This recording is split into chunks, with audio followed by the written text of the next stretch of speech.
Assalamualaikum, salam sejahtera. Saya Zulfitri Yusof. Ini adalah Dialog Tiga Penjuru. Sidang Dewan Rakyat sudah pun bermula Isnin lalu dengan titah ucapan oleh Seri Paduka Baginda Yang di-Pertuan Agong Sultan Ibrahim. Justru moleklah kiranya kami di Dialog Tiga Penjuru juga bawakan ahli-ahli parlimen dan juga mungkin orang ini pertengahannya untuk melihat bagaimana kita menjunjung titah tuanku dan juga bagaimana kita melihat isi kandungannya. Di sebelah saya, Insinyur Teknologis Haji Khairil Nizam Khairuddin merupakan ahli parlimen Jerantut, ahli Jawatan Kuasa Kerja PAS Pusat.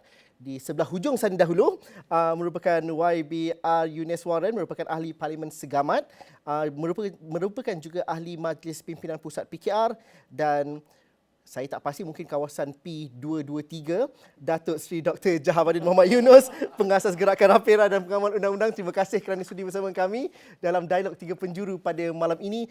Saya mulakan perbincangan kita dengan melihat dan juga meneliti kepada titah ucapan Seri Paduka Baginda Yang di-Pertuan Agong terlebih dahulu. Saya menonton melalui kaca TV. Datuk Seri mungkin tidak berada dalam Dewan, tapi kalian berdua, YB ini berada dalam Dewan. Mungkin apa perkara pertama, suasana dan juga secara peribadinya apabila mendengar titah ucapan tuanku pada ketika itu? Sudah pasti ada perasaan yang bercampur baur, tetapi secara peribadinya kalau YB Jerantut terlebih dahulu mulakan, bagaimana? Terima kasih kepada Zul dan yang dihormati sahabat saya daripada Segamat, OYB, dan juga Datuk Seri. Pertamanya, seperti mana yang kita tahu, ucapan yang di-Pertuan Agong ini akan mengegaskan sesuatu perkara yang beliau ingin melihat, tuanku ingin lihat dalam sepanjang 5 tahun pemerintahan beliau ataupun tuanku. Jadi expectation kita mudah. Kita mahukan dan telah pun tuanku sebut sebelum ini yang tuanku akan melebihkan kepada kesejahteraan rakyat. Jadi perks ataupun perkara yang paling penting yang kita expect dalam ucapan tersebut adalah apakah penataan-penataan penting, expectation tuanku khususnya kepada ahli legislatif negara. Kerana kami ini adalah pembuat dasar, baik kerajaan maupun pembangkang. Jadi bila kita dengar ucapan daripada tuanku, kita dah dapat tahu dah apakah kerjasama yang perlu dilaksanakan oleh pihak pembangkang dan kerajaan untuk membina negara ini dalam berhadapan dengan situasi krisis ekonomi dunia. Dia bukan sekadar ekonomi negara, tetapi ini adalah ekonomi dunia yang kita tahu geopolitiknya amat mencabar, dan tuanku telah pun menyatakan dalam ucapan beliau yang beliau mahukan ahli parlimen yang matang, yang di mana dengan keadaan sekarang ini kita perlu bersatu padu sebagai satu pasukan, kerajaan dengan melaksanakan polisi-polisi yang terbaik untuk rakyat, manakala pembangkang adalah ejen check and balance dan konstruktif kepada kerajaan. Adakah mudah itu untuk dilakukan? Kerana mana yang lebih penting untuk tampil popular dalam perbahasan Dewan Rakyat, muncul di FYP, ataupun menjadi seorang ahli parlimen yang matang? Tu kadang-kadang bosan YB tak keluar FYP selalu. Bagaimana kalau secara peribadi YB? Kita kena lihat, Zul, dunia sekarang ni dunia yang kita katakan dunia yang mudah diakses oleh rakyat. Apa yang kita katakan pada hari ini akan ditanggungjawabkan pada masa akan datang. Rakyat kita pula adalah rakyat yang matang. Kerana kematangan rakyat ini, mereka berani mengambil risiko untuk menukar kerajaan yang mereka tidak bersetuju. Jadi rakyat kita adalah rakyat yang ada political awareness terhadap apa yang berlaku. Makanya rakyat akan melihat, satunya ialah apakah kerajaan yang ada sekarang ini mampu untuk memberikan kesejahteraan kepada mereka. Kedua, apakah ahli-ahli politik ataupun ahli-ahli Dewan Rakyat yang dipilih oleh mereka bertindak untuk membawa suara mereka di dalam parlimen. Jadi bila membawa suara dalam parlimen ini, dia tidak berbicara tentang isu populis. Isu yang sedang mendera rakyat seharusnya diangkat oleh ahli parlimen, bos kerajaan dan pembangkang, dan perlu diselesaikan oleh kedua-dua pihak, khususnya pihak kerajaan. Okey. YB Segamat pula, bagaimana? Soalan yang sama, apabila mendengar titah tuanku Sultan Ibrahim pada hari Isnin lepas, apa yang tersemat di dalam fikiran, dan juga ada yang menunggu-nunggu daripada hari hujung minggu lepas, bagaimana tone yang dilakukan, yang dititahkan oleh tuanku, dan tuanku juga mengatakan bahawa nada yang dibawakan di Dewan Rakyat mungkin lebih halus berbanding dengan Dewan Undangan Negeri di Johor. Namun jaga-jaga. Justru bila dengar perkara seperti itu, bagaimana ahli parlimen dan juga ahli politik khususnya menyemat dan juga mengangkat titah tuanku itu? Baik, titah tuanku ni pada hemat saya dari Johor, maka benar apa yang di Titah itu adalah memang cukup halus berbanding di negeri Johor. Dan sebagai wakil rakyat, kita melihat semua institusi itu ada weightage dia. Dari atas, contohnya institusi raja-raja ini ada lambang kekuatan dia. So apabila Tuanku Sultan Johor menjadi agung ni, dia melambangkan, dia memberi satu keyakinan baru kepada politik Malaysia sebenarnya. Dan kita kenal cara beliau mentadbir atau menguruskan memerintah di negeri Johor. Dia akan menambah nilai kepada politik Malaysia. Dan juga dengan beliau Tuanku menita bahawa dia akan go soft way of managing for the first year. Nampaknya begitu. Dan itu saya rasa beliau yakin bahawa ahli-ahli parlimen boleh memainkan peranan yang lebih penting. Seperti yang Jerantut menyebut tadi, bahawa kita nak fokus kepada kesejahteraan rakyat, pembangunan negara dan ekonomi Malaysia. Dia lebih kepada less politicking and tumpu kepada pembangunan negara. Dan saya yakin antara institusi yang paling memainkan peranan adalah institusi raja-raja kita. So saya yakin dengan kedudukan dan dengan Yang di-Pertuan Agong Sultan Ibrahim ni akan menambah nilai kepada kerajaan, dan dia juga tegur kepada kerajaan. Saya yakin dalam titah dia beliau menegur bahawa kita harus menangani isu-isu dan krisis yang yang sedang dialami oleh negara kita. So saya rasa beliau juga memainkan peranan check and balance yang cukup tinggi untuk menegur kerajaan, dan juga pada masa juga mahu menjadi sebuah institusi yang boleh mengimbang kerajaan dan juga pembangkang. Saya rasa dia akan menambah nilai pada semua pihak. Itu pandangan saya. Datuk Seri, dalam tempoh mungkin 48 jam, 58 jam selepas titah berlangsung, 3 hari persidangan Dewan Rakyat berlangsung, bagaimana Datuk Seri melihat kepada prestasi wakil rakyat khususnya? Sudah pasti perjalanan itu ada pertengkaran sedikit sebanyak, akan tetapi rakyat apabila mendengar titah Tuanku Yang di-Pertuan Agong pada hari Isnin lepas mengharapkan ada satu shifting atau perubahan yang berlaku di kalangan ahli parlimen. Dan saya pasti juga ada YB Jerantut dan juga YB Segamat merasakan macam, mungkin ambil di bawah sedar tu ada juga kena awareness yang berbeza kan. Tapi sebagai pemerhati Datuk Seri, bagaimana kita melihat satu perkara perubahan rakyat? YB Jerantut mengatakan bahawa rakyat sedar ada political awareness. Tapi dalam masa yang sama rakyat juga kritikal dengan perdebatan dan perbahasan Dewan Rakyat. Justru bagaimana permulaan yang baru, adakah perlu dibuka dan juga perlu ada satu perubahan yang drastik dilakukan oleh ahli parlimen di kedua-dua pihak? Okay. Terima kasih Saudara Zul. Pertama sekali saya nak setuju dengan kedua-dua YB apa yang mereka kata tadi, dan saya gembiralah sebagai seorang yang bukan wakil rakyat tapi rakyat biasa. Saya gembira dengan apa yang disebut oleh kedua YB. Tapi seperti mana yang Zul juga mengatakan tadi, kita lebih harapkan dia menjadi realiti daripada retorik semata-mata. Jadi dalam konteks ini saya sangat gembira sebagai rakyat biasa apa yang dititah oleh Yang di-Pertuan Agong, kerana apa yang dititah oleh Yang di-Pertuan Agong mengingatkan kita kembali tentang tugas-tugas wakil rakyat sebagai pengubah undang-undang pertama sekali. Yang keduanya juga Yang di-Pertuan Agong dengan jelas konsisten dengan apa yang tertera dalam perlembagaan. Dan kita kena ingat YB Yang di-Pertuan Agong sebut bahawa beliau akan menjalankan tugas baginda in accordance dengan perlembagaan dan juga undang-undang. Tapi ada juga salah faham yang berlaku di luar yang mengatakan bahawa Yang di-Pertuan Agong mungkin tersasar ataupun menjangkaui perlembagaan. Dan yang ketiganya, Saudara Zul, yang penting sekali ialah soalannya ialah adakah ini pengamatan saya lah. Saya dapati bahawa belum ada shift lagi dalam parlimen. Walaupun baru saja sesegar-segar baru 2 hari sudah Yang di-Pertuan Agong telah titah bahawa janganlah dipolitikkan atau ada semangat kepartian dalam parlimen. Tetapi saya tengok kepada hujah-hujah yang telah berlaku 3 hari ini, masih ada kepolitikan yang berlaku. Jadi saya berharap bahawa wakil-wakil rakyat kali ini akan mengambil berat nasihat yang diberikan oleh Yang di-Pertuan Agong dan kembali balik kepada apakah semangat demokrasi sebenarnya, apakah peranan pengubah undang-undang, apakah peranan wakil-wakil rakyat, iaitu untuk meningkatkan kualiti perbincangan di dalam parlimen. Seperti mana yang YB tadi mengatakan, rakyat hari ini rakyat matang. Rakyat ada akses kepada apa yang berlaku dalam parlimen melalui Twitter, melalui YouTube dan sebagainya. Tapi YB mudah ke kalau tak buat bendera kepartian tu? Sudah pasti itu yang mahu dibawakan dalam parlimen juga, kerana ini menunjukkan kesepaduan pasukan kita. Bagaimana YB? Ya, Adakah sukar untuk menjadi berbeza dengan apa yang ada di kalangan senior-senior? Ini kedua-dua pihak saya tanyakan nanti. Adakah berbeza, susah nak kata, alah takkanlah nak keluar dewan lagi. Adakah kalau sebagai ahli parlimen yang baru ataupun mungkin berlainan sedikit caranya, adakah sukar untuk idea itu ditolak ke hadapan? Begini Zul, kita ni dalam sistem parlimen kita ni sebuah negara yang mengamalkan sistem demokrasi berparlimen dan dipandu oleh raja berperlembagaan. Dan di sana dia ada perlembagaan persekutuan untuk mengurus apa-apa juga perkara yang berlaku dalam negara ini. Dan dalam sistem Westminster yang kita pakai ini memang dia akan pecahkan parlimen itu kepada dua, iaitu kerajaan dan pembangkang. Dan itulah sifatnya, maknanya kita tidak berretorik. Sebagai pembangkang, tugasnya adalah untuk check and balance kepada kerajaan.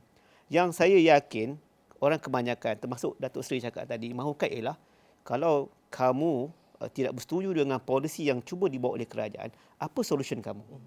Di sinilah yang menjadi dilema kepada ahli parlimen pembangkang khususnya, ataupun kerajaannya, di mana kami diberikan masa yang agak pendek.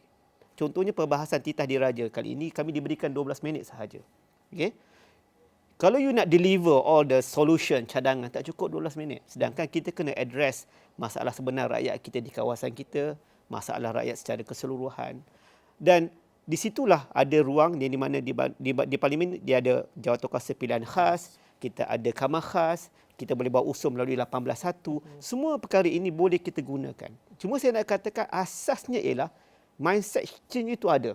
Nak kata behavior change ni agak sukar kerana sistem itu memang dia asingkan antara kerajaan dengan pembangkang. Jadi kalau dilihat mungkin penataan hujah-hujah itu, saya lihat selama 2 hari ini, semalam ketua pembangkang, dah hari ini, semalam daripada ketua pembangkang kita ada BBC, dah hari ini melalui kawan-kawan kita daripada kerajaan dan pembangkang, saya lihat alhamdulillah ada sinar di hujung terowong. Itu poinnya. Panjang terowong tu ya? Ya. Kita dah, sistem parlimen kita ni bukan baru, dah lama. Jadi kalau kita nak membuat perubahan Zul, ia memerlukan kepada satu political will yang besar. Dan sebab itu saya kata dekat YB Segamat tadi, kita budak-budak muda, orang-orang muda ni, kita kena bawa satu pendekatan baru. Yang di mana pendekatan baru ini, dalam dewan pun kita geng, luar dewan pun kita geng. Bagaimana nak menterjemahkannya itu? Kerana saya berjumpa dengan ramai juga YB muda sebelum ini yang di Dialog Tiga Penjuru ada kesepakatan tu, tapi apabila mungkin berjawatan sedikit lain jadinya. Apa situasinya YB Segamat pula? Kalau dilihat, mudah tak nak membawa anjakan itu, cara perdebatan, cara geng di luar dan di dalam dewan yang dapat dijangka kepada rakyat? Sebab rakyat tak nampak perkara itu. Yang kita nampak ialah keluar dewan, masuk dewan ataupun gaduh itu, gaduh ni. Baik, pandangan saya, kita ahli parlimen muda. Saya rasa jerantut memuda lagi, kan? So, aspirasi yang kita nak bawa ni adalah perkara yang kita nak bawa adalah pembaruan institusi ni, kita dah sebutkan. Parliament reformation yang kita nak bawa ni. Kita boleh lihat ada beberapa pembaruan yang dibawa. Kita ada slot PMQT, sesi soal jawab Perdana Menteri, dan juga ada menteri pun menjawab. Dan kita sebagai ahli parlimen muda ni, kita mahukan perubahan itu datang daripada ahli-ahli parlimen sebenarnya. Sejauh manakah kita sebagai ahli parlimen tahu tanggungjawab dan tugas kita sebenarnya? Apakah tanggungjawab kita? Apakah tanggungjawab kita dalam parlimen? Dan saya juga ada harapan yang tinggi daripada pihak pembangkang. Kita mahukan, kalau kerajaan rasanya hari ini kuat, saya harapkan pihak pembangkang lebih kuat daripada kita, yang boleh membawa dasar alternatif, yang boleh mencabar kita. Itu yang saya rasa lebih matang. Dan keduanya, cara kita berhujat itu perlu berlandaskan dan juga berteraskan kepada pembangunan negara. Dan apa yang berlaku, ada kesukarannya. Kesukarannya kita background memang parti politik. Ada juga apabila isu-isu yang dibangkitkan atau dibangkitkan berkenaan dengan parti, memang akan jadi kucar kacir di parlimen. Kita harus itu yang dipotongkan juga tu, yang diviralkan itu je. Itu yang biasanya kita nampak jadi viral, kan, bila sebut tentang parti dan sebagainya. So apa yang Tuan yang Pertuan Agong menyebut adalah membawa satu budaya yang baru, berhujah secara berhemat, berhujah membawa fakta dan juga berkenaan dengan isu-isu kesejahteraan rakyat. Saya rasa memang rakyat sekarang dah pandai menilai. Tidak perlu lagi kita selindung apa-apa. Mereka dapat lihat dalam parlimen and they can comment immediately berkenaan dengan ini. So pada pandangan saya rasa ahli-ahli politik sekarang ni kena berwaspada. Dan lagi-lagi ahli-ahli parlimen muda ni kena bawa idea-idea yang lebih muda, lebih mengkritik dan membina. Ya, walaupun saya pihak pembangkang, saya backbenchers. Ada juga kadang-kadang saya mengkritik kerajaan juga. Kerana kita mahu ahli-ahli parlimen kita pihak front benchers ni ambil tanggungjawab sebagai menteri dan timbalan menteri, mengambil tanggungjawab apa yang kita lakukan. Dan bukan mudah, satu lagi kesukaran yang kita ada sebagai kerajaan ni, kita merangkumi dengan 18 parti politik. Maka 18 ideologi politik itu dengan untuk kita nak melaksanakan satu agenda pembaruan Takutlah itu, nak cuit. memang akan ambil masa sedikit, tapi kita yakin dengan kekuatan dengan pembangkang yang lebih kreatif, lebih konstruktif yang boleh mengkritik kritik Perdana Menteri sebab atas dasar dan fakta dengan kesalahan dan pembetulan. Itu saya rasa yang kita nampak ada kekurangan pada pandangan saya sebagai ahli parlimen. Kita mahukan you bawa hujah yang you kritik Perdana Menteri sebab dia isunya adalah dengan fakta, dengan pembangunan, dengan alternate policy making. Itu yang saya nampak macam ada sedikit lacking. Datuk Seri, saya kira satu perkara yang menarik pada ketika ini ialah kalau zaman saya kecil-kecil, saya membesar dulu, saya tahu kalau bahagian kerajaan tu penuh 2/3 daripada Dewan. Tapi itu zaman belasan tahun dahulu. Sekarang ini kita melihat komposisi yang agak seimbang dan juga sepatutnya inilah masa yang terbaik untuk kita raikan kepelbagaian. Adakah ada sistem kita masih lagi mengekang flexibility itu? Ataupun kita masih lagi terpaksa masih lagi mengikut cara lama, mengikut kepada backbenchers. Of course itu sistem dan caranya, tapi memandangkan kepada flexibility yang ada dan juga peluang yang diberikan dan juga tarikh persidangan yang saya kira lebih lama untuk kali ini, apa yang kita nampak peluang yang ada dan juga perbezaan pengurusan parlimen yang seharusnya ada pada hari ini? Okey. Soalan yang Zul baru tanya ni berkait rapat dengan apa yang YB sebut tadi, berkaitan dengan mindset dan juga apa yang YB Segamat sebut berkaitan dengan kepartian. Saya lihat kalau kita nak sebut tentang perubahan di dalam parlimen, mindset wakil rakyat perlu berubah. Dan saya maksudkan mindset dari segi apa? Dari segi ini. Kalau kita lihat kepada ini pengamatan saya lah, wakil rakyat yang terdahulu. Saya lihat wakil-wakil rakyat yang terdahulu kerana komposisi parlimen itu sendiri, two-third yang begitu besar, dan selalunya Barisan Nasional bertahun-tahun. Jadi mindset masa itu adalah kepartian dulu. Tapi sekarang hampir seimbang, kita kena buang sikap dan minda kepartian. Jadi dilema yang dihadapi oleh wakil rakyat ialah bagaimana kita nak imbangkan di antara kepartian dan tugas saya sebagai wakil rakyat. Dan saya percaya wakil rakyat harus faham apabila mereka masuk ke dalam Dewan Rakyat, mereka menjadi wakil rakyat. Mereka harus tinggalkan baju, pakaian, minda, pemikiran kepartian di luar pintu Dewan Rakyat. Jadi di situ mereka harus ada bahawa tanggungjawab mereka semata-mata ialah untuk mengimbangi, mengeritik, memberi cadangan dan sebagainya untuk polisi-polisi yang akan dibincang. Seperti mana YB sebut tadi tentang apakah yang masalah yang dihadapi di kawasan YB. Dan apakah polisi-polisi yang seharusnya diwujudkan, apakah polisi-polisi yang tidak baik yang dikatakan oleh kerajaan dan kritikan-kritikan dan cadangan-cadangan yang membina. Jadi kesimpulannya ialah bila seorang wakil rakyat masuk dalam Dewan Rakyat, dia harus bermindakan wakil rakyat dahulu, parti di luar. Jadi kalau perkara itu boleh diterima dan disemai dalam setiap wakil rakyat, saya rasa perbincangan kita akan lebih menjerumus kepada kebaikan rakyat. Tapi dalam masa yang sama, adakah kita ada akses yang sama dari segi maklumat dan juga dana? Itu satu perkara juga kalau sebagai ahli parlimen antara kedua-dua pihak. Kerana kita pernah ada perbincangan sebelum ini bahawa untuk memberikan seseorang wakil rakyat itu hujah yang baik dan juga fakta yang betul-betul padu, dia perlu juga ada tim yang sama hebatnya untuk kehadapan, dan itu menuntut dan juga memerlukan sejumlah peruntukan dan sebagainya. Ini bukan sahaja peruntukan ahli parlimen, tapi untuk debat tu bagaimana Datuk Seri? Kerana dalam akses sama kita perlu memberikan peluang itu yang sama juga kepada semua. Dari segi pendedahan dari segi resources, pendedahan dari segi sebagai contoh, saya pernah cadangkan dahulu. Saya pernah cadangkan bahawa diberikan satu taklimat kepada wakil rakyat, walaupun mereka dah wakil rakyat bertahun-tahun pun, apa itu tugas wakil rakyat, apa itu peranan mereka dari segi penerbangan dan sebagainya. Saya tidak tahu sama ada perkara itu telah diimplement. Saya tak tahu sama ada YB pernah hadir atau tidak. Tapi saya rasa yang saya tahu tak pernah. Belum ada lagi satu. Jadi bagaimana kita nak wakil rakyat jadi wakil rakyat kalau mereka sendiri tak tahu apa yang mereka perlu, apa yang mereka patut lakukan, apakah dari segi undang-undang dan sebagainya. Jadi antaranya ialah dari segi sumber-sumber sebagai contoh. Jadi kalau wakil rakyat tahu saya sebagai wakil rakyat mempunyai tanggungjawab sedemikian di bawah perlembagaan dan juga tanggungjawab saya di kawasan, mereka boleh sebagai rakyat mengatakan kepada komiti-komiti tertentu ataupun di parlimen itu sendiri bahawa kamu perlu berikan sebanyak peruntukan ini, bukan berdasarkan sama ada saya kerajaan atau tidak, tetapi berdasarkan keperluan tersebut. Mungkin saya punya kawasan ada 100,000 orang, ada masalah-masalah tertentu, jadi saya perlu sebanyak ini. Jadi semua ini boleh berlaku sekiranya wakil-wakil rakyat itu diberi pendedahan tentang apakah tugas mereka dari segi undang-undang dan juga dari segi demokrasi. Satu perkara yang itu yang kekurangan sekarang. Okey, satu perkara yang saya ingin buka dan juga melihat kepada intipati titah tuanku yang di Pertuan Agong tempoh hari ialah untuk mengekalkan kestabilan yang ada. Itu secara jelas. Adakah kita sudah move on daripada menghitung undi percaya, undi tidak percaya dan sebagainya? Saya tanya kepada wakil kerajaan terlebih dahulu. Bagaimana, adakah kita sudah move on dari arah itu? Kerana akhirnya ini adalah mesyuarat pertama penggal ketiga Parlimen ke-15.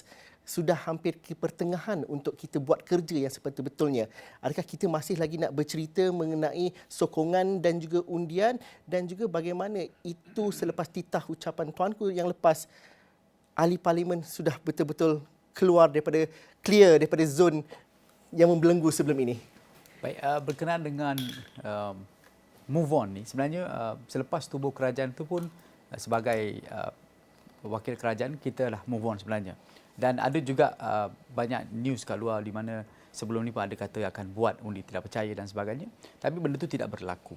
Dan akan ada implikasi kalau kita terus permainkan kedudukan Perdana Menteri dan juga dengan undi tidak percaya dan sokongan dan juga kita ada pelbagai langkah Dubai dan sebagainya.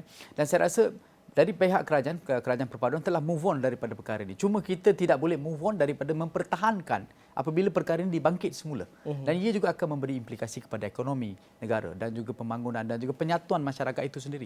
Dan masih kita tidak boleh terbelenggu dengan bab politik. Kita seharusnya dah setahun ini kita fokus kepada pentadbiran dan pengurusan negara.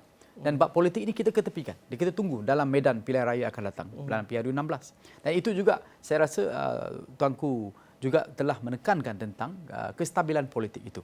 Dan beliau juga menyebut bahawa beliau tidak akan melayan dan kalau jika ada apa-apa pergerakan.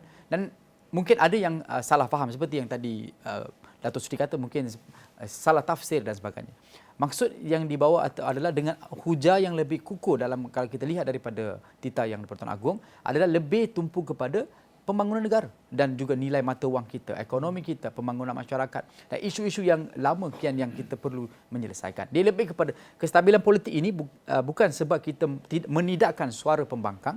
Kalau mereka betul mempunyai angka dan numbers dan sebagainya, silakan boleh bawa dalam parlimen. Saya rasa itu adalah parlimen adalah satu medan yang cukup mulia, kita boleh mencabar. Tapi sehingga kini ada juga suara-suara begitu. Tapi apabila saya nampak 1-2 hari ini selepas titah yang Pertuan Agong, ada perubahan, ada dia punya suara dah berubah sedikit. Suara lebih kepada mengkritik kerajaan dari segi dasar. Itu yang kita mahukan sebenarnya. So pada pandangan saya memang ada. Kita perlu move on. Kalau kita tidak move on, 4 tahun yang akan datang ini bukan saja kepada kerajaan, malah kepada pihak pembangkang juga akan menghadapi masalah yang sukar. Cuba bayangkan, saya wakil rakyat kerajaan. Walaupun diberikan sumber untuk menjaga, bagaimana pula kawasan ataupun negeri-negeri yang bukan diperintah oleh kerajaan perpaduan. Kalau politik yang tidak stabil ini akan memberi kesan geopolitik dan juga sosioekonomi masyarakat di mana bukan kerajaan yang mentadbir. So saya rasa kita should move on. Dan saya rasa kita dah move on. Macam saya yakin YB Jeranto dah move on. Kita ni ahli-ahli politik muda. Kita mahu, saya setuju dengan Datuk Seri kata kita tidak perlu sentiasa membawa perdebatan politik kepartian itu dalam parlimen. Tapi betul ke YB Jeranto? Saya minat pada topik ni, move on ni. Sebab bila yang di Pertuan Agong mengatakan tentang jangan berpolitik, tunggu pada PRU ke-15, PRU ke-16. Saya rasa teguran itu pada kerajaan, bukan pada pembangkang. Boleh Zul beritahu siapa yang sebut nak tukar kerajaan pakai nombor ni? Mana pemimpin PN yang cakap? Ada ke Datuk Seri Hamzah cakap secara terbuka? Tiada. Kami belajar daripada PMX. Dan sebelum ni menjadi ketua pembangkang, dia yang cerita macam-macam. Dia kata kami ada numbers, kami akan tukar pada tarikh ini sebagainya. Dia yang sebenarnya mengajar orang pada politik begitu. Kami tak buat. Yang cerita netizen. Netizen boleh buat cerita apa saja yang mereka mahukan. Ini dunia demokrasi terbuka.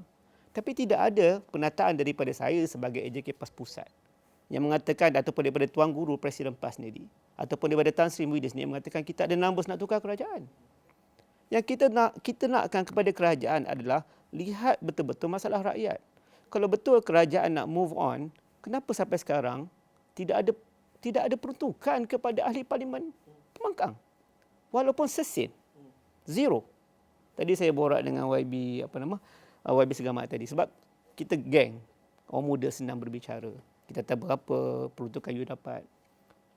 Kami tak ada peruntukan, kami susah. Macam mana kita nak raikan rakyat? Rakyat susah sekarang kan. Nak buka sekolah, menghadapi kematian. Baru-baru ni ada peristiwa lemas di Jerantuk. Nak menguruskan jenazah lemas ni bukan murah. Nak kena ada forensik dan sebagainya. Macam mana kos tersebut. Sedangkan situasi yang sama juga kena pada YB Segamat. Kami ni sama sebab kami duduk di kawasan yang ratanya adalah rural area. Orang kampung. Jadi, kalau betul kita nak move on, kenapa perkara mudah peruntukan kepada ahli parlimen pun tidak diberikan? Kenapa perlu bersyarat? Sebab itu saya amat bersetuju dengan penataan di dalam manifesto Pakatan Harapan bila dia mengatakan perlunya ada institutional reform kepada parlimen. Bajet kepada ahli parlimen mesti diletakkan di bawah parlimen, bukan di bawah Perdana Menteri. Dan kalau penggal ketiga ni dah bincang dah untuk peruntukan dan juga duduk bersekali dan sebagainya. Tidak ada lagi sekarang ini. Dan masih lagi mengikut kepada hierarki parti untuk perbincangan itu, ataupun orang-orang muda ni boleh mulakan juga di YB? Dia dalam kita berpasukan ini, Zul, dia perlu menghormati hierarki parti. Mana boleh kita datang. Kiranya masih terbelenggu dengan... Dia bukan terbelenggu, itulah sistemnya. Bila kita dalam satu pasukan, dia mesti ada ketua pasukannya, timbalan ketua pasukannya. Dan yang akan membuat keputusan, macam kita main bola sepak. Kita dapat penalty kick contohnya kan. Siapa nak ambil penalty kick? Mesti ketua pasukan akan tetapkan. Begitu juga dalam kita berpasukan ini, dia ada adab dia ada hierarki yang perlu kita hormati. Ini adalah perkara yang biasa, normal. Dalam syarikat korporat atau pembukaan korporat pun sama juga sistemnya. Tinggal lagi pada saya, kalau kita nak move on, seperti yang dikatakan oleh YB Segamat sahabat saya tadi ialah, dan kerajaan kena tunjukkan contoh.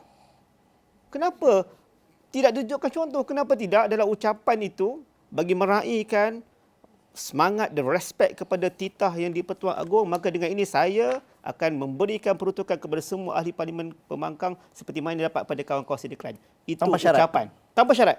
Seperti mana yang kami buat di Kelantan, kami buat di Kedah, kami buat di, minta maaf, di Terengganu sebab Terengganu tak ada pembangkang. Tapi itu poinnya. Dan semangat itu saya lihat ada juga dibuat pada negeri-negeri yang diperintah oleh PH. Contohnya di Perak, ada peruntukan yang diberikan. Contohnya di Pahang juga ada sedikit peruntukan diberikan kepada adun-adun. Jadi kenapa semangat itu tidak dikongsi oleh federal? You ask us to be a constructive punya pembangkang, kan? Berbahas dengan berfakta, memberikan check and balance kepada rakyat. Dan itu kerja kami sebagai pembangkang. Tapi kiranya kalau adakah ini menjadi satu duri dalam daging untuk move on tu, Datuk Seri? Kita tanya orang neutral dululah. Benda ni saya rasa adalah perkara yang perlu diselesaikan oleh wakil-wakil rakyat itu sendiri. Sebab apa yang akan menentukan agihan bajet dan sebagainya tertakluk pada undang-undang. Jadi mereka lah yang berada di tempat yang terbaik sekali untuk melakukan reform-reform tersebut dalam parlimen. Dan hari ini apa yang dilakukan oleh kerajaan ialah apa yang dibenarkan oleh undang-undang. Jadi mereka ada pertimbangan-pertimbangan mereka sendiri. Jadi kalaulah diadakan reform sebagai contoh, peruntukan kepada setiap wakil rakyat itu adalah wajib. Mandatory kena bagi berdasarkan kriteria tertentu. Sebagai contoh, lihat kepada jumlah pengundi dan sebagainya. Jadi itu akan berlaku. Jadi inilah antara reform-reform yang perlu dibawa oleh wakil-wakil rakyat. Tapi setakat yang ada hari ini, itulah undang-undang yang ada sejak merdeka sampai sekarang. Dan saya setuju, memang benda itu pernah dan mungkin sedang disalahguna untuk tujuan-tujuan politik tertentu. Jadi saya serahkan kepada wakil-wakil rakyat untuk lakukan. Tapi kalau tanya saya, adakah perlu sebagai Rapera, adakah perlu satu reform dilakukan? Saya rasa perlu. Sebab saya rasa rakyat di mana-mana kawasan pun tidak harus jadi mangsa kerana politik. Saya nak tambah sikit. Ini jangan potong. Saya ambil contoh. Tak baik buruk sangka macam tu.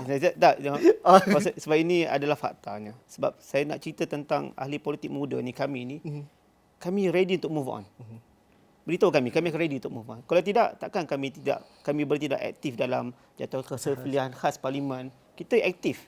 Kita berbahas, boleh tengok kualiti anak-anak muda yang berbahas dalam parlimen, perbezaannya. Cuma saya nak ambil contoh ini, ambil daripada harian Metro, sokong PM baru program jualan murah boleh dilakukan. Ahli Parlimen Tanjung Karang. Ini ke contoh kita nak bagi kepada rakyat? Ini ke kita nak bagi kepada anak-anak muda kita yang bersama dalam politik, yang baru nak mengenal politik? Sebab itu saya, macam saya kata tadi, saya ulang balik. Saya amat tertarik dan berminat dengan apa yang dinyatakan dalam manuskrip Pakatan Harapan. Itu benda yang betul. Peruntukan diberikan kepada semua melalui, macam yang Datuk Seri cakap tadi, melalui jumlah contohnya. Ya? Jumlah. Kalau jumlahnya lebih ramai, contoh di Kuala Lumpur, pengundinya ramai. Takkan sama dengan pengundi Tapi di itu Jalan Tol. tertakluk kepada syarat, terma dan syarat juga YB. Tak, itu maksudnya. Terma dan syarat yang dimaksudkan ialah kita beri tanpa syarat, dalam erti kata semua dapat peruntukan yang sama. Contoh pengurusan pejabat, semua sama. YB bagaimana? Saya tak setuju dengan peruntukan yang sama lah. Tak, maksud saya tu, Datuk Seri, peruntukan yang sama yang saya setuju dengan Datuk Seri, yang semua orang setuju ialah dari sudut pengurusan pejabat sama. Pengurusan pejabat ni kita bayar researcher, kita bayar pegawai, kita bayar utilities, itu sama. Yang poin yang saya setuju sangat tadi ialah untuk pentadbiran sama, ya. Capex dah dalam duit peruntukan projek, tak ada hal. Itu duduk di bawah Majlis Tindakan DUN ataupun daerah. Tapi yang saya maksudkan ialah jumlah pengundi. Ini yang kata Datuk Seri tadi kami setuju. Saiz. Kita cap. Okey, yang ini 150,000 pengundi. Bagilah ikut selayaknya. Dalam Islam, Zul, dipanggil adil itu meletakkan sesuatu di tempatnya. Itu maksud Datuk Seri yang saya setuju sangat. Gitu.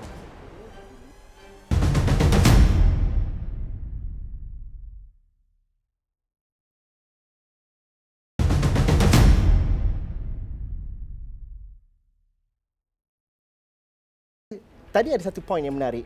Kerana saya melihat kepada banyak pembaharuan dan juga kesegaran perbincangan dan juga keputusan yang dicapai menerusi jawatan kuasa khas di luar Dewan Rakyat.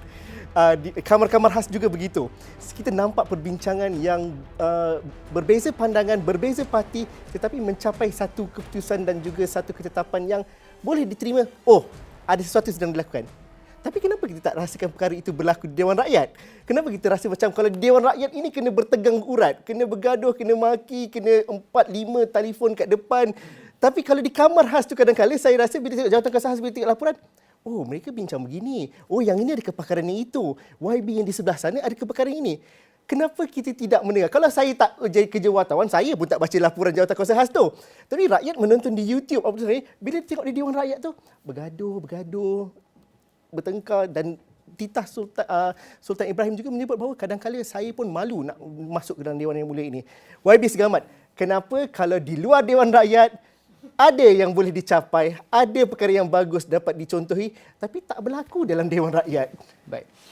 Kita boleh lihat dalam sistem Westminster atau di UK masih lagi mempraktiskan bahawa Kamar Khas ataupun PSC, Parliament Select Committee, punya hujah dan perbicaraan ini akan di-broadcast secara live, supaya rakyat boleh menilai isu-isu yang dibangkitkan. Dia lebih kepada tumpu kepada mikro, kepada isu yang tertentu boleh supaya kita boleh mendapat pencapaian.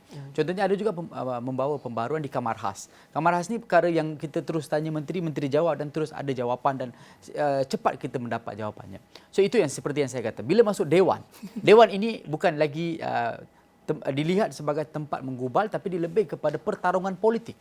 Itu yang saya rasa macam anak orang-orang politik muda macam saya rasa macam itu adalah satu kesukaran. Itu yang susah nak dapat peluang bercakap tu. Kadang-kadang dia dah lari topik pun ada. Sebab itu yang kita kata, politik kepartian itu tidak, kalau boleh harus dielakkan untuk bawa.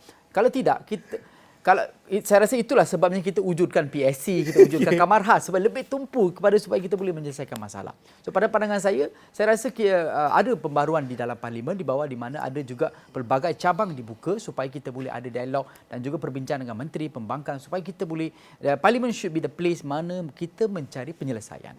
Bukan kita teruskan api dan pergaduhan politik dan dia tidak akan memberi apa-apa manfaat kepada kita dan juga parti politik sama ada kerajaan, pembangkang. Yang paling ketara adalah dia akan memberi implikasi dan kesan yang sangat teruk kepada kawasan dan juga masyarakat di luar saya. So pada pandangan saya, kita harus lagi memperhebatkan lagi PSC, Parliament Select Committee, dan juga ataupun Kamar Khas dan juga luar daripada dewan yang dewan seperti yang Tapi kita ikuti. tidak ada jaminan supaya di dalam PAC ataupun perbincangan yang baik yang di peringkat Kamar Khas dan juga PAC itu boleh diterjemahkan di Dewan Rakyat. Itulah Belum lagi kesukaran. nampak sinar di hujung terowong tu. Saya rasa akan ada sinar itu. Dan saya rasa dengan titah tuanku ni, saya rasa Jerantut akan setuju, Datuk Seri akan setuju. Wahbi Jerantut ketawa lama mesti. Apa dia terselindung di sebalik tawa tu? Dia macam yang YB Segamat cakap tadi ialah, dia masalahnya di dalam Dewan Rakyat ni kita bincang secara makro.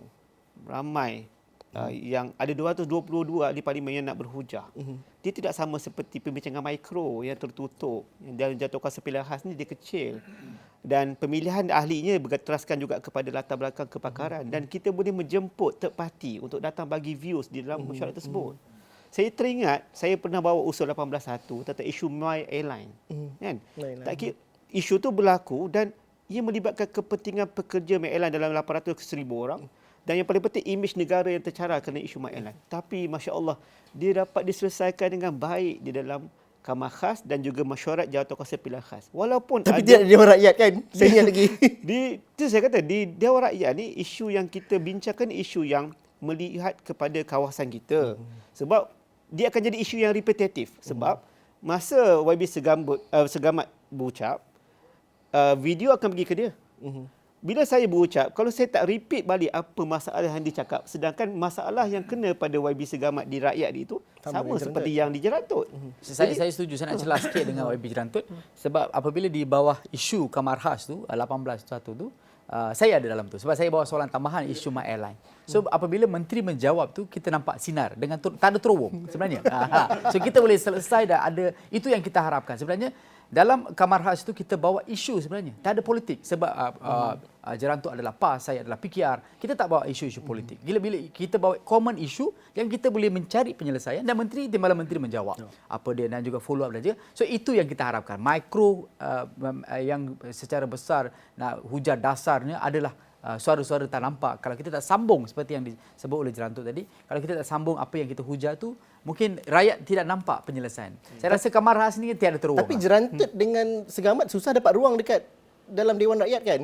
Dapat. Kalau nak mencelah bersembanding dengan ahli-ahli parlimen yang lain yang lebih vokal, selalu kita orang potong di social media tu, secara jujurnya. Dia kalau kita nak bangun dan kita tekan je button tu, boleh cakap. Boleh dapat. Dapat. Satu lagi, Segamat dapat. Zul, betul apa yang Dodo YB cakap berkaitan dengan mikro dengan makro, pendekatan berbeza, perbincangan berbeza. Satu perkara yang saya nak tekankan di sini ialah kita lupa bahawa perubahan politik, kerangka politik, suasana politik hanya baru 4 tahun. 2018 baru dia berubah. Sebelum tu satu pihak BN, sebelah sana dan lain-lain. Dia tak kira dah BN dengan lain-lain. Tiada hari esok untuk membangkang, tiada hari esok untuk jadi kerajaan. BN dan lain-lain. Jadi tiba-tiba 2018 ni baru berlaku bagi saya lah satu perubahan revolutionary dalam suasana politik. Jadi saya rasa orang politik pun sekarang dia tengah adjust. Jadi saya rasa bagus this political chaos ni satu perkara yang bagus untuk mematangkan juga orang politik, dan saya rasa ekoran daripada ini kualiti perbincangan juga mungkin akan berubah sebab mereka in the adjusting process. Mana sebelum ni ada UMNO bersama dengan PKR dan sebagainya, dan begitu juga di sana kan. Jadi all these changes, akhirnya perubahan-perubahan ini akan bagi wakil-wakil rakyat sedar bahawa aku ni sebenarnya wakil rakyat. Dan rakyat juga memerhatikan dengan cara perspektif yang berbeza. Saya rasa kesedaran itu akan timbul pelan-pelan. Sebelum ini, minta maaf, sebelum ini saya rasa banyak wakil rakyat di pihak kerajaan ada a sense of entitlement. Kan? Sekarang dah tak ada dah. Sekarang saya rasa wakil rakyat lebih berasa bertanggungjawab kena jawab kepada apa dia punya konstituensi. Pendek kata, ini dalam sesi untuk mengubah suai, menyesuaikan diri dan sebagainya. Tapi dalam masa yang sama, Datuk Seri, satu evolusi yang berlaku. Tapi YB sekalian, kita dalam masa sama kita berhadapan dengan situasi yang cukup mencabar pada hari ini. Hal yang berkaitan dengan ringgit, hal berkaitan dengan ekonomi, hal berkaitan daripada pendidikan sampailah kepada pentadbiran awam dan sebagainya. Banyak perkara nak cerita, tak banyak masa untuk kita selesaikan dan tak banyak duit juga untuk diperuntukkan dan sebagainya. Justru ini menunjukkan bahawa kita bekerja dalam situasi yang begitu memerlukan kecepatan yang luar biasa. Betul, Kalau kita berhadapan dengan situasi masih lagi kita bincang dan menyesuaikan diri dan sebagainya, bagaimana saya melihat, kita baru melihat kepada pemilihan raya Indonesia dan sebagainya, kita takut kalau kita ketinggalan dengan negara-negara yang pernah berada di belakang kita sebelum ini. Saya percaya kita akan ketinggalan. Dan saya dah tulis benda ni dah lama, dah lebih kurang 15 tahun, 20 tahun, bahawa proses dan sistem politik di Malaysia ni masih di tahap yang cukup tidak matang. Ni 15 years ago saya tulis. Sekarang saya tengok dari 2018 baru ada kematangan sedikit dalam proses politik. Masalahnya Zul, kalau kita nak ada perubahan yang betul-betul radikal dan jangka panjang dalam negara kita, sama seperti perubahan yang radikal dan baik jangka panjang dalam diri kita sendiri, iaitu kita terpaksa melalui keadaan yang memburukkan, keadaan yang akan bagi kita susah. Only from suffering something good will come about. Jadi kita terpaksa lalui suffering ini. Yang keduanya ialah apa yang YB tadi berkata berkaitan dengan 12 minit yang diberikan untuk berucap. Jadi rakyat akan tengok dalam 12 minit yang diberikan tu, apakah pilihan keutamaan yang kamu guna, apakah yang kamu pilih untuk berbincang. Jadi saya rasa mau tidak mau, pendek kata, kita terpaksa lalui this suffering. Dan bagaimana untuk dilalui oleh ahli-ahli parlimen pada hari ini. Kerana ini adalah waktu yang sukar, yang sangat mencabar buat semua ahli politik sebenarnya.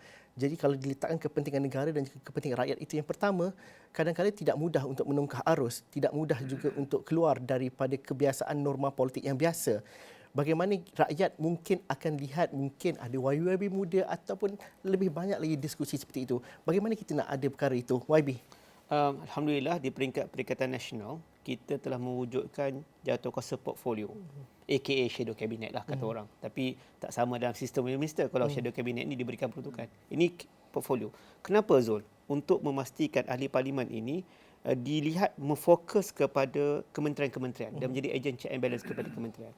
Saya duduk di dalam portfolio pengangkutan. So saya punya best buddy adalah Anthony Loke, YB Anthony Loke. Jadi dan bila saya bawa sesuatu isu tentang pengangkutan, beliau berjawab dengan tuntas. Jadi dia jadi symbiotic relationship between PN dan juga kerajaan Madani. Ini satu avenue yang kita cuba buat supaya ketua-ketua portfolio ini berbahas pada skop yang lebih spesifik, fokus. Kita nak buat macam AKA Kamar Khas di dalam Dewan Rakyat. Ini avenue yang kita cuba wujudkan. Dan alhamdulillah kalau tadi YB Bacok, ya, Syahir Sulaiman dalam perbahasan 12 minit tadi fully focus on economic matters sebab beliau adalah ketua portfolio bahagian ekonomi dan pastinya hujah-hujah beliau, pertanyaan beliau akan dijawab oleh Menteri Ekonomi kita. Jadi kalau kedua-dua pihak berbahas dengan matang, berbahas tanpa perlu mencari salah, saya yakin perbahasan itu akan dilihat sebagai satu perkara yang segar oleh rakyat di bawah pada semua peringkat. Ini kita cuba buat di peringkat Perikatan Nasional. Yang jawapan di peringkat kerajaan saya serahkan kepada YB Segamat. Silakan. Baik, memang cabaran itu begitu besar kerana sudah lepas setahun diperintah oleh PMX dan juga Kerajaan Madani ini, dan tanggungjawab itu bukan sahaja di atas bahu kerajaan ataupun Perdana Menteri seseorang. Dan kita harapkan semua ahli kabinet juga memikul tanggungjawab yang sama supaya kita boleh deliver. It must be deliver orientation, berorientasikan deliver apa yang kita janjikan kepada masyarakat. Dan tentu dengan nilai mata wang dan juga percabaran geopolitik di negara ASEAN termasuk juga di Rusia, Ukraine dan di sini Palestin dan Israel, dia akan ada implikasi kepada negara Malaysia kita secara keseluruhan.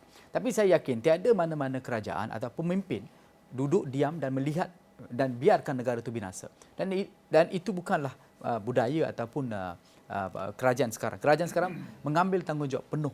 Saya yakin sebagai backbenchers, saya boleh assure this. Memang setiap kali kita bincang walaupun dalam parti pun kita sentiasa membincangkan bagaimana kita nak memajukan ekonomi kita, program-program kesejahteraan rakyat dan juga sekarang padu diperkenalkan dan diperhebatkan lagi. Kita mahu supaya subsidi besaran ini target itu memang sampai kepada masyarakat supaya mereka boleh rasa. Sudah tentu sebelum ini kerajaan sebelum ini adalah banyak yang memberi cash handout. Maksudnya rakyat nampak dan dia rasa immediate effect dia itu nampak. Oh, kerajaan sedang buat. Apabila kerajaan Madani tidak mengikuti kaedah itu, so mungkin mereka rasa kerajaan tidak buat apa. Tapi apa yang kerajaan Madani buat adalah perubahan secara total dalam dasar. So sudah tentu tentu dia akan memberi pulangan ataupun nampak dia punya hasil tu masa akan datang dalam 2-3 tahun rakyat akan mula rasa bahawa inilah perubahan yang Madani nak bawakan sebenarnya. Dulu kita bagi cash, sekarang kita digitalize every currency. So saya rasa perubahan itu dia lebih kepada perubahan digital secara total, secara dasar. So implikasi positif tu mungkin dalam 2 atau 3 tahun kita nampak. So tentu cabaran sekarang tu memang kuat daripada ringgit dan sebagainya. Kelantangan kita bersuara tentang konflik-konflik di negara-negara lain tu, dan juga ada juga implikasi kewangan, dan Bank Negara pun ada beri taklimat kepada semua ahli-ahli parlimen. Saya rasa itu juga memberi pencerahan untuk memahami betul ke keadaan kewangan kita ni merosot sebab apa, politik dan sebagainya. Saya rasa kita sebagai ahli politik jangan kita ketepikan bab politik ini. Sebagai ahli politik muda, sebagai ahli parlimen ni, kita bertanggungjawab kepada masyarakat dan rakyat. Saya ahli parlimen Malaysia. Saya bertanggungjawab juga mana-mana masyarakat dan rakyat ada masalah, kita ambil tanggungjawab. Tak kira kawasan mana, walaupun saya memang ada my own constituency. Tapi apabila rakyat bersuarakan di Jerantut, kita perlu ambil perhatian. Rakyat bersuara di Segamat, saya ambil perhatian. Rakyat bersuara di Jelebu, saya ambil perhatian. So maksudnya rakyat boleh memberi significant message kepada kita untuk membawa perubahan. Challenges is yes, I believe. But saya yakin Kerajaan Madani sedang berusaha mengambil langkah-langkah yang sewajarnya. Dan saya juga yakin kepada penjawat awam kita, mereka adalah satu golongan yang besar melaksanakan aktiviti dan dasar-dasar kerajaan yang kita gubal ini. Kita percaya mereka akan melihat, dan juga dengan bantuan Menteri Ekonomi kita juga merangka pelbagai dasar supaya kita boleh lihat hasil dalam terdekat ini. Saya nak tambah tu, Syazul. Bila titah yang di Pertuan Agong, bila Baginda Titah mengatakan bahawa tanggungjawab untuk negara bukanlah terletak hanya pada bahu Perdana Menteri, tetapi pada 222 ahli wakil rakyat. Saya teringat, kenapa tidak kita implement satu sistem di Parlimen di mana kita wajibkan bahawa pembangkang mesti ada shadow cabinet. Itu pertama, mesti ada. Okay? Kalau tidak, macam mana kita nak katakan, macam mana nak selesaikan masalah yang ada sekarang kalau kita tak bantu? Kalau ada idea, macam mana kita nak melihat kedua-dua pihaknya kan? Pihak, yes. Jadi wajib mesti ada shadow cabinet. Dan setiap shadow cabinet mesti ada peruntukan dia. Tapi baru Datuk saya nak celah sikit. Saya setuju kalau ada shadow cabinet ni supaya bagi sembang dan imbang. Adakah Datuk Seri setuju dan juga Zul setuju kita adakan FTPA, Fixed Term Parliamentary Act, supaya kita biarkan satu kerajaan itu memerintah? Kerana apabila yang di Pertuan Agong bertitah demikian pada hari Isnin lepas, itu antara perbincangan kami. Fixed Term Parliamentary Act adalah satu perkara apa ni, dan terpulang kepada ahli parlimen untuk membawanya. Kan? Jadi saya nak bincang tentang yang pencambahan idea ni. Jadi kita kena wajib ada shadow cabinet. Dan shadow cabinet perlu diberi peruntukan-peruntukan juga. Jadi barulah ada proper feedback. Kalau tidak, dia akan jadi macam unfair, dan kita juga tak dapat idea daripada pembangkang. Dan kita kena sedar bahawa hari ini kita kerajaan, besok kita pembangkang. So there must be a shadow cabinet. There must be peruntukan yang diberikan kepada shadow cabinet. Then kita boleh kata, okey, pembangkang kamu pun boleh menyumbang dan sebagainya. Dan bagaimana fixed term tu kita boleh bincang. Fixed term saya janji kena bincang di perbincangan lain kerana dia banyak dimensi. Betul, saya setuju kerana itu perkara reformasi yang diperlukan. Tapi saya juga pasti ramai juga ahli-ahli parlimen muda yang fleksibel dan juga terbuka kepada cadangan shadow cabinet sudah pasti yang ada dengan peruntukan dan dipertanggungjawabkan di atas peruntukan itu. Fixed Term Parliamentary Act satu perkara. Tapi dalam masa yang sama kita ada bersusun lagi akta-akta rang undang-undang yang lain. Tapi itu bila saya kata tak cukup masa dan sebagainya, mudah tak untuk membawa idea yang baru ini untuk kestabilan dan cara berpolitik dan juga cara berparlimen yang lebih segar untuk akhirnya Parlimen ke-16 nanti. Bagaimana YB Jerantut? Saya setuju dengan apa yang Datuk Seri cakap, ia memerlukan masa. Sebab perubahan drastik penukaran kerajaan ini berlaku pada jangka masa yang bermula pada tahun 2018.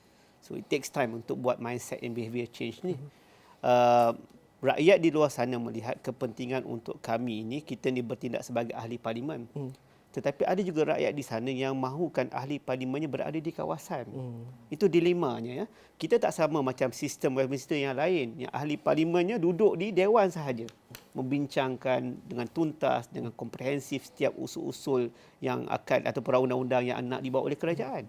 Kita ni mindset rakyat, ahli parlimen kena ada di kawasan. Jadi ini adalah tradisi ahli parlimen, ahli dewan rakyat yang mereka terpaksa bekerja pada dua dunia. Satu direct dengan kawasan, satu lagi menjadi pengubah undang-undang di dalam Dewan Yang Mulia, itu Dewan Rakyat.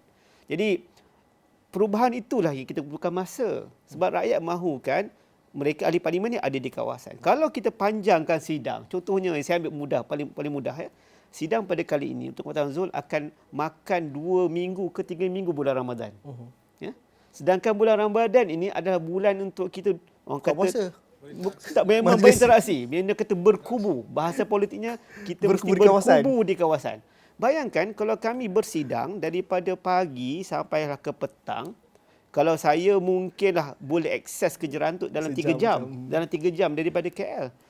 Nak pergi Segamat macam mana barangkali nak pergi Segamat ni? Jauh. Ini bukan isu ahli parlimen Islam bukan Islam ni. Ahli parlimen perlu dilihat berada di kawasan pada masa bulan Ramadan. Tapi kalau kita pendekkan lagi sidang itu, Kita tak habis.